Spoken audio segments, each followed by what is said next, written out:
マトカが参ります。ご注意ください。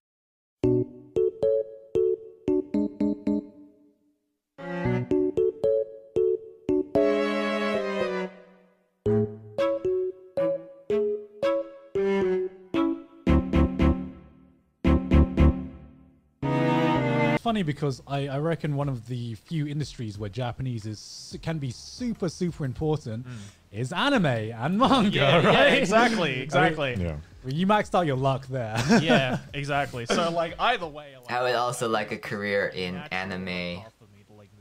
Kudasai. Instead of doing that desk job that I had set my plans on, YouTube for me blew up like in my third year of uni when I graduated. And so I was just like, all right, I'll... The thing that I forget too about these guys is I feel like they're really young. I'm not saying like I'm like super old or anything like that, but I think they're at least a few years younger than me for sure. I honestly don't know what... what the point of saying that, I'm not really sure, but it's like, I think if I went to Japan at a younger age, I would just like feel unprepared. But I'm kind of grateful that, I took the time to actually work a desk job and stuff like that before moving to Japan and like seeing like new things and stuff. So I know like the difference between both worlds and whatnot. I was gonna move to Japan after I graduated from uni anyway, because I think this was like... I honestly kind of wish that I went to Japan before, like earlier in my life as well. But in like my second year of university, and I was interning at like a Japanese like IT company, which I believe is now like defunct. Like it doesn't exist anymore, I don't think. So glad that internship never went through. Yeah. But yeah, so I was gonna move to Japan anyway because like it just makes sense for me because I'm fluent in both English and Japanese, which is such a huge plus here. It's like, if you know both languages, like you can pretty much get a job anywhere. Well, that is so true. If you're fluent in English, and you don't even have to be like fluent in Japanese, but as long as you have like JLPT N2, I think, like that really helps. Just because they look for it like just a requirement of communication in the first place. A lot of my friends who are foreigners have become recruiters. Most jobs that they're trying to fill are the ones that have requirements of proficiency in English and Japanese. So, and a lot of those are more geared towards foreigners as well, just because, I don't know, I guess Japanese people, it's hard to find a Japanese person that has like proficient fluency in English unless they've actually studied abroad or something like that. Mid-2000s. Like the weeaboo dream was to live in Japan. The weeaboo dream. Work in the anime industry. Work in the anime industry. It was just like a fucking dream that nobody... And working in the anime industry, I feel like sucks too. So, like if you're a actual animator or a artist or something. If you're not Japanese, and especially if you can't speak Japanese, most places aren't even going to talk to you. Yeah. That was a big problem we had, because we went through like an agency and we just made a list of about 10 to 20 apartments that we were interested in, and we sent it off and applied. Rejected from all of them. Jesus Christ. And we had a company as a guarantor. Yeah, so like having the like payment secured wasn't the issue. It was like... And like I said before, like, so true. Like, I totally understand. Like, I was very lucky to find my places because I went through a company that finds apartments for people who are working abroad. Like they're from somewhere else and they're working abroad in Japan for 6 months, a year, 2 years, however long. So they owned a lot of the buildings that they could rent out, so it was a lot easier in that perspective. I had to move halfway through and I actually did go to just a regular company just to find an apartment. I think that's a great idea if you're just a foreigner in Japan and you really need that help, because there are places that do speak English and can help you find that. You're not necessarily going to get what you want though. You can't just point to a building and be like, that one's mine, baby, like I want that shit right now. There are so many places that are, you know, Japanese only. If you can find someone too who is like Japanese and like be their roommate or something like that, I think that helps a lot more as well, because then they're basically your what do you call it? Guarantor? They're basically your sponsor almost, because like they speak Japanese and they can help with everything as well. Because I don't know, I think if I ever move back to Japan, I hope I will sometime, but I would need to either live with a Japanese person who can like help me with that kind of stuff, or go through another one of those companies that just own the building and know English, and it's all good. Yeah, and the thing is that if you go through an agency, for example, that specializes in foreigners and people who can't speak Japanese, you're going to be paying so much more. Yeah, you pay a as premium well. for that ability. You pay like Yeah. a premium for that bill and that rent. So it's you either have a fucking difficult time finding a place and getting past all the barriers. Yeah, I think the premium for sure, that is kind of an issue, but that's kind of just something you need to deal with being in Japan in general as a foreigner. Even with the premium and stuff, you can still find better deals going through like a company rather than just like trying to find it on your own online as well. This makes it sound like really scary. It makes it sound like, well, don't move to Japan because it sucks to find an apartment and you'll never find one, so screw you. But that's really not the case. Like, if I could find my place with no Japanese at all, and I'm not saying it was cheap or anything like that, it was on the medium, more expensive side, I would say for sure. You know, I think you're always gonna be just paying a little more of that premium and stuff like that, but sometimes those sacrifices must be made if you want what you want, you know? There are roadblocks. If you're a foreigner in general, there are roadblocks, but this also kind of like makes it more dramatic than it actually is, so I would say if you have a passion, you should still do it, obviously. Or you're just going to pay a shit ton of money, and those aren't two very good options. Yeah.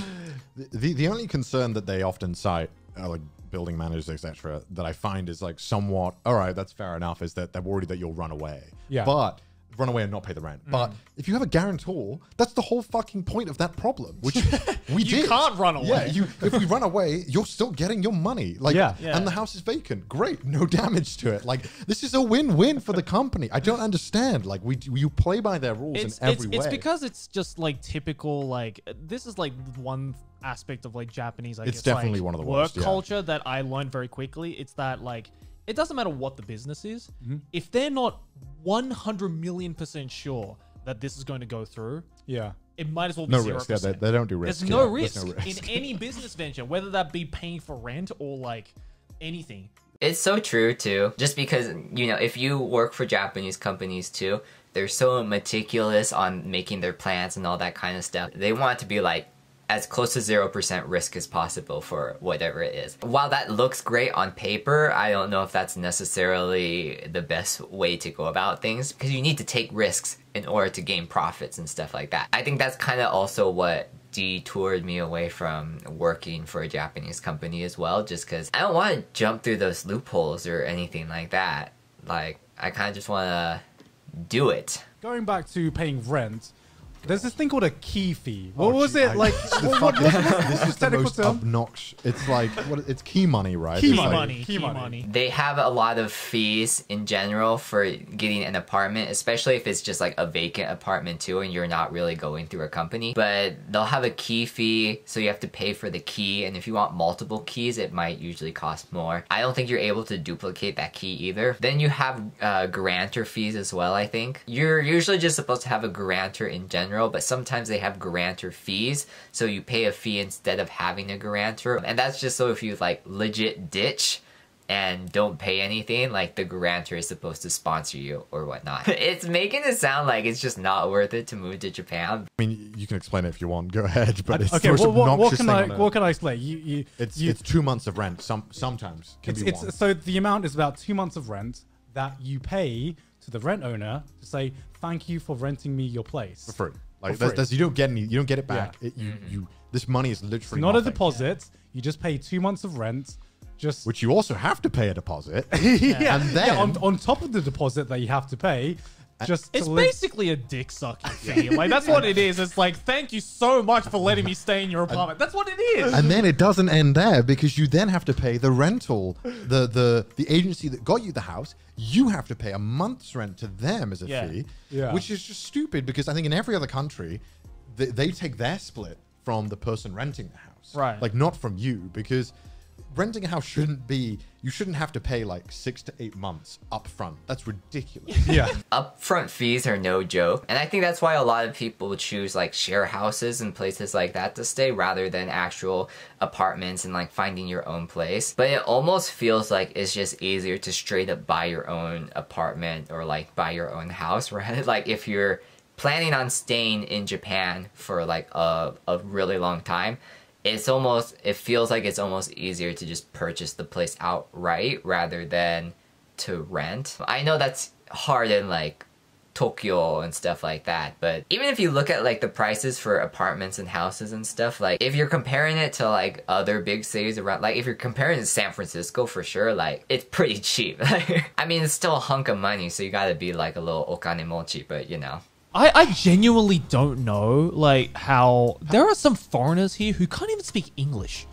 Yeah, Who somehow at least made it like, here on their own. And I'm like, how the fuck did you do that? No, 'cause So I totally agree with that. If you don't know Japanese, it's hard. If you don't know English either, it's even harder. However, the thing that I learned along the way too is I can't speak for people who work and stuff because I think if you're working in Japan, you usually already have a pretty good grasp of the language.